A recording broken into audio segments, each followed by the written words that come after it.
Chers téléspectateurs, bonjour, comment allez-vous? J'espère que vous allez bien et merci de votre fidélité à notre émission. Et aujourd'hui, notre sujet est le rêve chinois, une devise lancée par le nouveau président chinois Xi Jinping. Cette notion a fait couler beaucoup d'encre récemment dans la presse chinoise et mondiale, car pour beaucoup de personnes, elle est comme un miroir qui reflète l'aventure de la Chine dans les années à venir. Et aujourd'hui, nous allons en parler avec nos deux invités, Monsieur Richard Ars. Bonjour. Vous êtes correspondant de Paris Match en Chine depuis 4 ans et votre expérience avec la Chine remonte dans les années 70. Et nous accueillons également Monsieur Ding Yifan, chercheur au Centre de recherche sur le développement du Conseil des affaires d'État. Bonjour, bienvenue sur notre plateau. Et tout d'abord, Monsieur Ars, comment comprenez-vous cette idée du rêve chinois? L'idée du rêve chinois, visiblement, c'est une idée pour relancer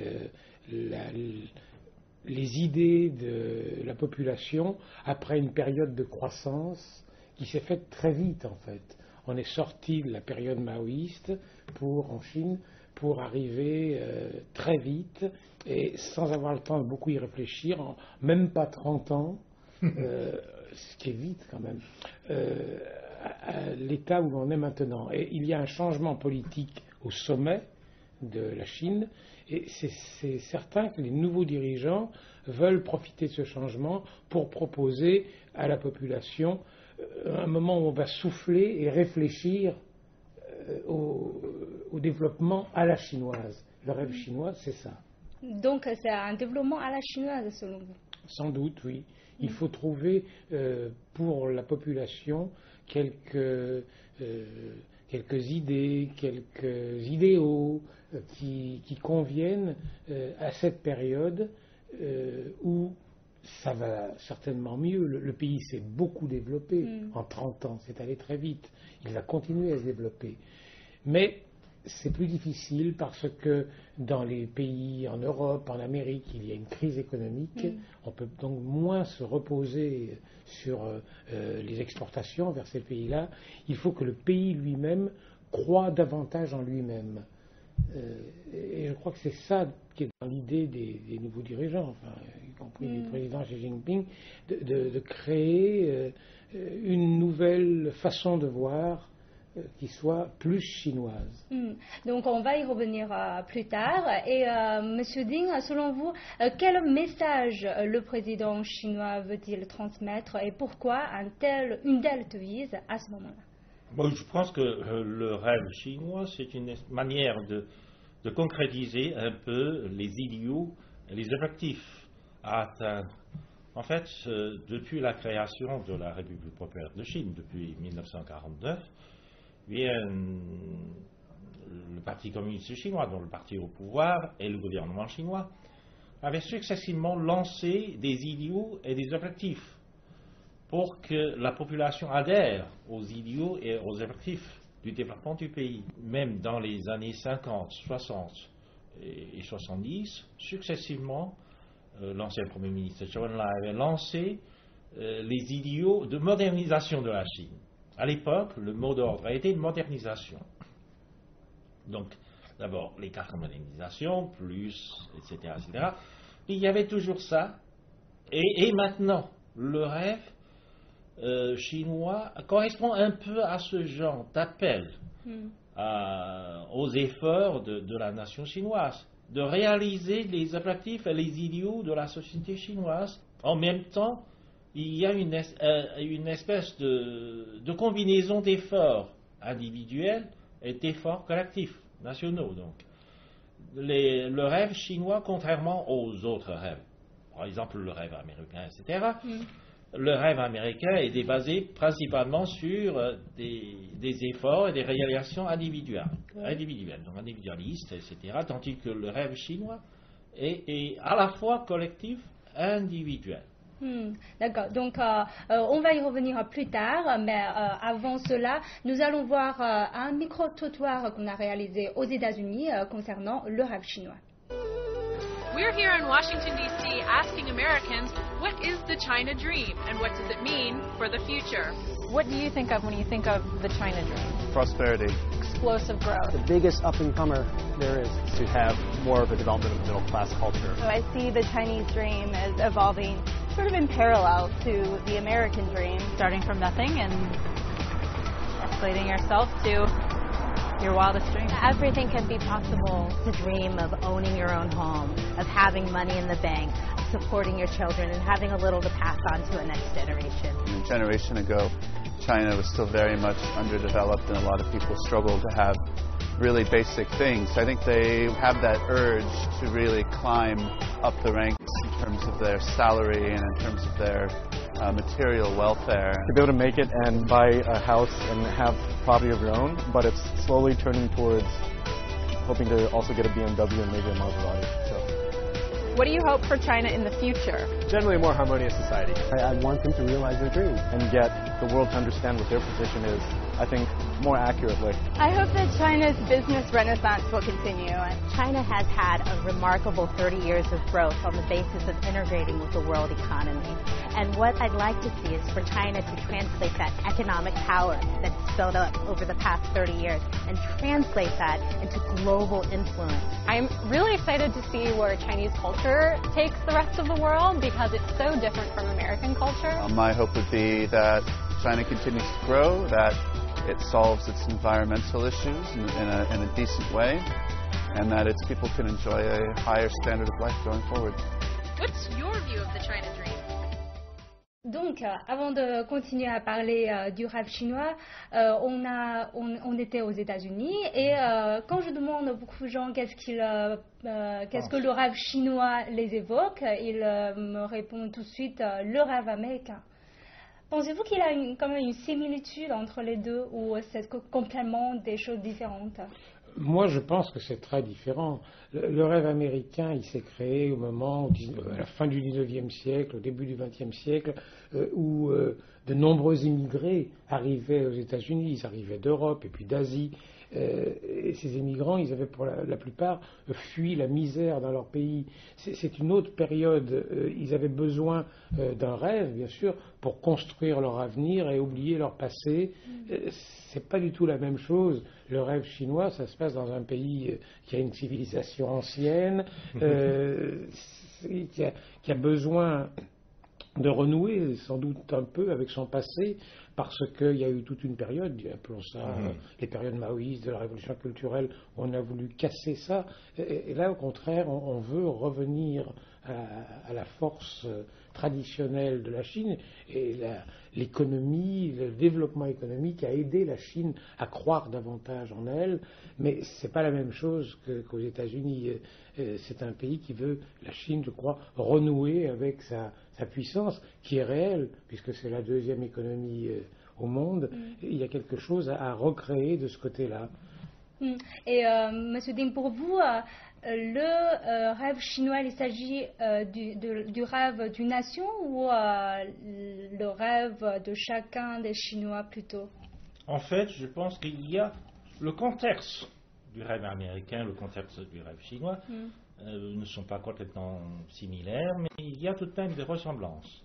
C'est-à-dire que le rêve américain est arrivé à un moment où la société américaine, en pleine boom, en pleine expansion, en développement, etc., donc, et le développement de la société américaine a attiré beaucoup d'émigrés vers les États-Unis, etc., parce qu'il y a plein d'opportunités, parce que c'était le moment de faire d'une fortune individuelle, personnelle. On allait aux États-Unis parce que c'est un continent où on peut réaliser ses rêves personnels. En fait, le rêve américain à l'époque était très limité. C'était avoir une maison individuelle, single house, comme on dit en américain. On rêve d'avoir une maison individuelle, on rêve d'avoir ses voitures, etc. C'est très concret. C'était très concret, des conditions de vie matérielles à l'époque luxueuses. Donc une maison individuelle, des voitures qui permettent de circuler partout, c'est le symbole de la liberté individuelle. Et le rêve chinois est lancé au moment où la Chine, l'économie chinoise, la société chinoise est en pleine expansion aussi, qui offre beaucoup d'opportunités de réaliser, disons, des prouesses individuelles, personnelles aussi, et qui attire aussi beaucoup de personnes, pas seulement chinois, mais aussi dans le rêve chinois comme dans le rêve américain, il y a aussi l'effort des individus des sociétés étrangères. Là, je voudrais justement poser une question à M. Hars avant de revenir à vous.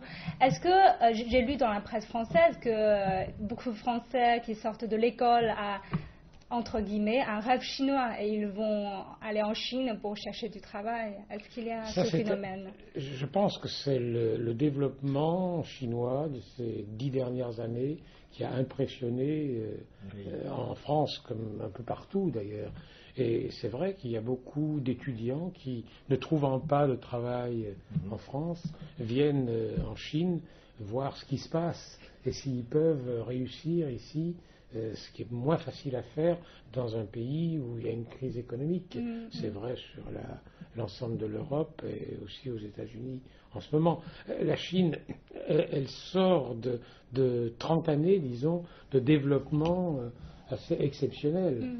Elle est partie de très bas et à partir de l'époque d'Deng Xiaoping, disons, elle a su se développer et voilà, maintenant on arrive à une autre phase et c'est pour ça qu'il y a peut-être besoin de ce rêve chinois. Donc vous pouvez continuer à... Oui, donc le rêve chinois est pour moi une espèce de combinaison des efforts à la fois individuels. Donc il y a ce côté du rêve américain. Donc en Chine même, si on regarde le pourcentage des nouveaux émigrés en Chine, par émigrés, je n'entends pas des émigrés étrangers, mais j'entends par des nouveaux, ceux qui viennent d'autres régions de Chine, qui viennent de la campagne, qui s'installent en ville, etc. Il y en a beaucoup qui réussissent, qui ont réussi à faire leur business en ville, qui ont réussi à faire une carrière, etc. etc. Et c'est un peu comme le rêve américain, ils ont réussi à avoir leur propre maison ou propre appartement, leur voiture, des conditions de vie matérielles très riches, etc. Je viens de Suzhou, donc j'étais à Suzhou pour une conférence internationale des partis politiques, etc. Et en marge de cette conférence, je suis allé visiter une plantation de thé. Et cette plantation de thé a été occupée par donc une espèce de nouvelle émigrée qui est venue du fin fond de Zhejiang, qui a pris une plantation de thé en forfaitaire, etc. Et il est devenu très riche, il est devenu un chef d'entreprise, quoi, et très réussi. Et son cas montre un exemple de la réalisation du rêve chinois pour lui-même. Et il y a beaucoup de cas individuels comme ça.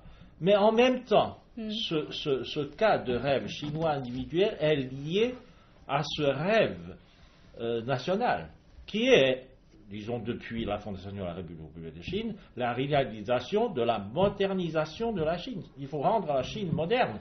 Et pour cela, c'est un rêve à la fois collectif, mais aussi individuel. individuel. Donc il y a une convergence. Oui, sans doute, tout ça est vrai, mais on est quand même dans une situation qui n'est pas si facile non plus. C'est-à-dire que tous les aspects de l'économie et de la société ne se développent pas en même temps. L'équilibre entre les villes et les campagnes, d'accord, il y a des gens qui arrivent de la campagne en ville, il y en a de plus en plus, tous n'ont pas fait fortune. Le système éducatif, il y a sans doute à le perfectionner en Chine.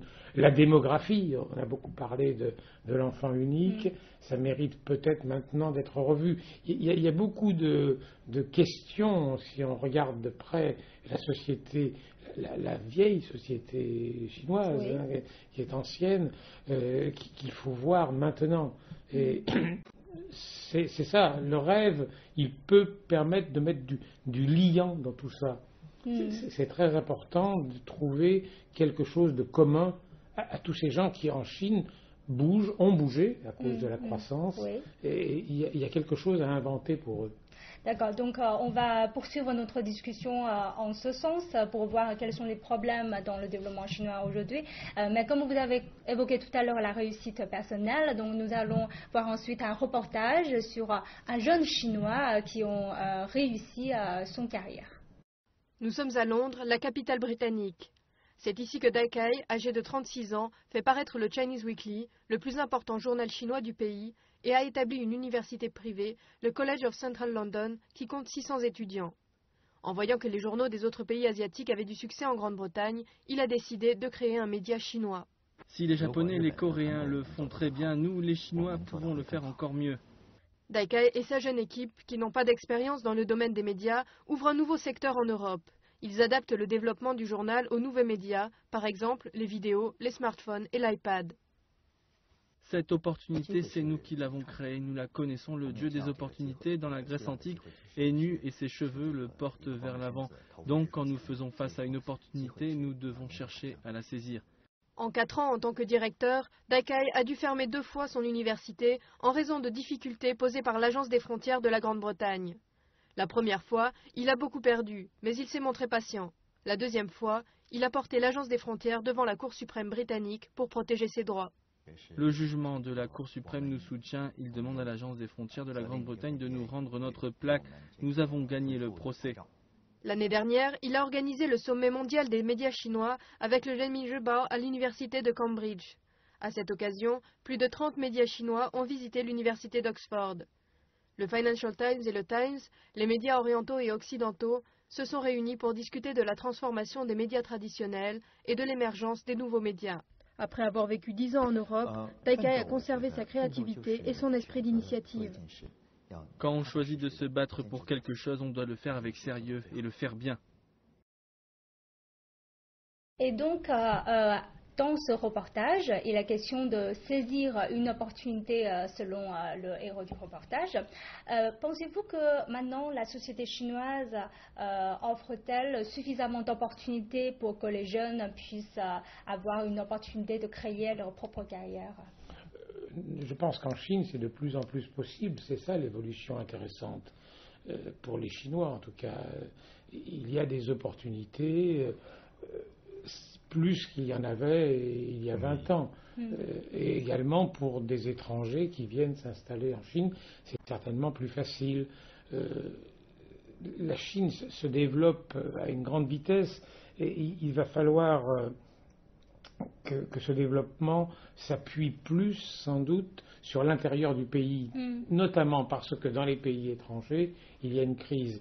Donc, il va falloir inventer un projet de développement commun, une façon de vivre ensemble, de penser à ce qui peut être fait par les Chinois eux-mêmes. Donc, un rêve chinois, c'est vrai que c'est une bonne idée, il y en a besoin. Il y en a beaucoup qui pensent qu'avec beaucoup de problèmes qui ont connu la Chine actuellement et surtout une perte de crédibilité suite au scandale alimentaire ou la pollution de l'environnement, beaucoup croient que le rêve chinois est difficile à atteindre. Donc, quel est votre point de vue? Oui, c'est certain, tout n'est pas aussi facile que Ming Fan le disait. D'abord, tous les Chinois n'ont pas eu accès à la croissance depuis 30 ans, loin de là. Et puis, il faut que le développement économique continue et touche de plus en plus de monde, ce qui veut dire sans doute que la croissance ne peut plus être autant fondée sur les exportations. Il est important maintenant pour la Chine de se tourner vers son marché intérieur. C'est un défi fondamental, je crois, pour les années qui viennent. Et là, la Chine se développera, à partir du moment où elle se développera de l'intérieur, avec tous les risques sociaux qui peuvent être avec. Il faut que tout le monde en profite. Et au passage, donc, il est important que la pollution, par exemple, soit diminuée, parce que c'est une question à laquelle la Chine doit faire très attention. Ça ne sert à rien de développer l'économie s'il y a tellement de pollution que les gens souffrent et sont malades. Et j'observe d'ailleurs, c'est très intéressant, que c'est un thème dont on ne parlait pas il y a 5 ou 6 ans encore. Et maintenant, au contraire, c'est devenu un thème majeur. Je pense que la Chine, le gouvernement, va faire des efforts dans ce domaine pour arriver à limiter la pollution. Donc, pour moi, la Chine, actuellement, c'est un problème surtout interne, alors qu'elle a été beaucoup plus tournée vers les exportations. Maintenant, elle a besoin de passer à une autre phase de développement de son économie en interne, et puis des déplacements de population, tout ce qui va avec. C'est certain que, par exemple, il y aura moins d'agriculteurs dans quelques années parce qu'ils seront arrivés en ville. Et tout ça, il faut au minimum l'organiser, le planifier, créer de nouvelles villes. Ce que la Chine jusqu'ici est arrivée à faire, il n'y a pas de raison que ça s'arrête. Mais c'est un développement avec des priorités plutôt intérieures, je crois. Et parmi les priorités internes, quelle est la priorité parmi ces priorités, M. Ding? En fait, j'ai mentionné les objectifs fixés par nos dirigeants précédents sur la réalisation de la modernisation en Chine. Donc, l'ancien Premier ministre Chun avait mentionné les 4 modernisations, donc la modernisation de l'industrie, de l'agriculture, de sciences et technologies et de la défense nationale. Et maintenant, le nouveau Premier ministre, Li Keqiang, avait mentionné aussi les 4 nouvelles modernisations d'une certaine manière, qui concernent aussi l'industrie. Le nouveau type de développement industriel, c'est une nouvelle modernisation de l'industrie, mais il y a aussi ce qu'on appelle le développement informatique, l'économie, c'est-à-dire que le développement de l'information et des outils de l'information liés à la croissance économique, etc., c'est défini comme une nouvelle modernisation. Et la troisième modernisation concerne l'urbanisation. Donc la Chine est passée dans une phase accélérée de l'urbanisation, parce que l'urbanisation, le processus de l'urbanisation a été lancé il y a une dizaine d'années, mais la Chine est entrée dans une phase accélérée de l'urbanisation. Donc il y aurait davantage de population rurale qui quittera la terre pour venir s'installer en ville, etc. Mais il faut préparer pour l'arrivée de ces nouveaux immigrés. Et tout cela veut dire qu'il y aura des investissements dans l'infrastructure, par exemple. Il y a des investissements dans la formation de ces jeunes nouveaux immigrés. Il y a l'investissement dans préparation ou dans facilitation des moyens financiers pour permettre à ces nouveaux immigrés de créer leur propre carrière, de créer leurs propres entreprises, etc., etc. Tout cela, c'est un travail social énorme à réaliser. Et donc, selon vous, la priorité, c'est l'éradication de la pollution ou c'est le développement, c'est l'investissement? C'est un travail complexe à réaliser. On ne peut pas insister seulement sur un côté ou sur une certaine priorité en négligeant les autres. Donc, les 4 modernisations, à la fin, la dernière modernisation soulignée par Li Keqiang, le Premier ministre, est la modernisation de l'agriculture. Parce qu'à mesure que la population rurale, une partie de la population rurale quitte la campagne, etc., il ne faut pas laisser la campagne en désuétude. Donc il faut aussi développer la campagne et développer l'agriculture moderne. Et tout cela nécessite des efforts à la fois de la société, mais aussi du gouvernement. Le gouvernement doit harmoniser, planifier et arranger l'arrivée de ces événements et le développement de ces secteurs. Donc c'est dans tous les sens, si on peut dire. Oui. Je voudrais savoir quel est le rêve chinois à partager avec le reste du monde. Pour vous, qu'est-ce que le rêve chinois signifie pour le reste du monde? Je pense que essentiellement, il faut que la Chine soit mieux connue dans le reste du monde. C'est-à-dire qu'il faut d'abord que les Chinois croient à leur modèle. Quel modèle? Le modèle qu'ils sont en train de mettre au point, c'est-à-dire tout ce qu'on vient de dire, l'économie qui bouge, un état de droit qui doit exister, Oui. qui est indispensable pour pouvoir réaliser les rêves chinois, même si c'est un peu paradoxal, parce que l'état de droit c'est fixe, alors que les rêves c'est un petit peu plus fantaisiste, mais il y a quelque chose à mettre au point, mais il y a dans la civilisation chinoise tellement de choses fortes qui ne sont pas tellement connues au-delà de la Chine que c'est ça qu'il faut valoriser. L'exportation à la chinoise, ça ne peut pas être que des marchandises. Il y a aussi une culture, une civilisation vraie chinoise. Et c'est ça la réponse à votre question. C'est ça qui peut faire que la Chine s'intégrera bien au reste du monde, c'est qu'elle mettra en avant aussi sa culture qui est fondamentale et très, très forte en fait. Et quel est votre avis? Je pense que déjà la Chine offre des opportunités à beaucoup d'étrangers. Si on regarde le nombre d'étrangers qui demandent la carte verte, comme aux États-Unis, en Chine aussi. Ils sont moins nombreux quand même. C'est ça, mais le nombre d'étrangers qui demandent à avoir accès à ce genre de système est en augmentation terrible. Il y a de plus en plus qui demandent à avoir cette carte de séjour à long terme. Cela montre qu'il y a de plus en plus d'étrangers qui sont attirés par le développement de la Chine, qui s'installent en Chine, qui font leur carrière en Chine, qui réussissent en Chine avec la croissance de la société chinoise. Comme la Chine se développe assez rapidement, la Chine est devenue un grand marché, beaucoup de pays étrangers, surtout pour les pays producteurs de ressources naturelles, des matières premières, d'énergie, etc.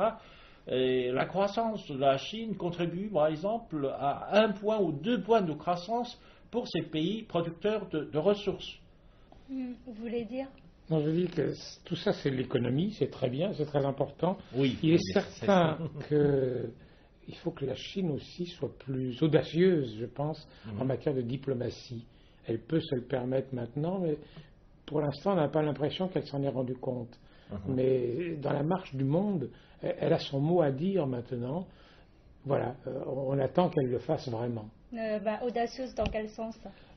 De dire son point de vue, d'intervenir dans certains conflits qui ne la concernent pas directement. Je pense que la Chine pourrait faire plus. C'est un point de vue personnel, mais je constate qu'elle reste encore extrêmement prudente jusqu'ici, la Chine.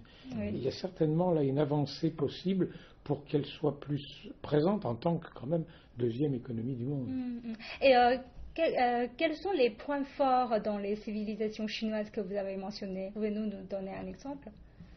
Ah oui, les points forts, c'est le confucianisme, c'est l'art chinois, il y a beaucoup de choses. Enfin, c'est une vieille civilisation, la Chine, et en plus une civilisation extrêmement continue. À toutes les époques, on peut trouver quelque chose à montrer. La Chine est certainement bien vue de ce point de vue-là.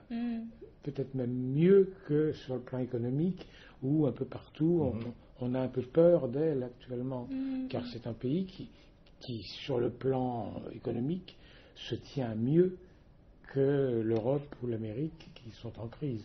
Vous êtes d'accord avec... Oui.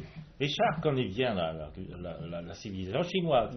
Et la civilisation chinoise avait des influences sur le monde très importantes.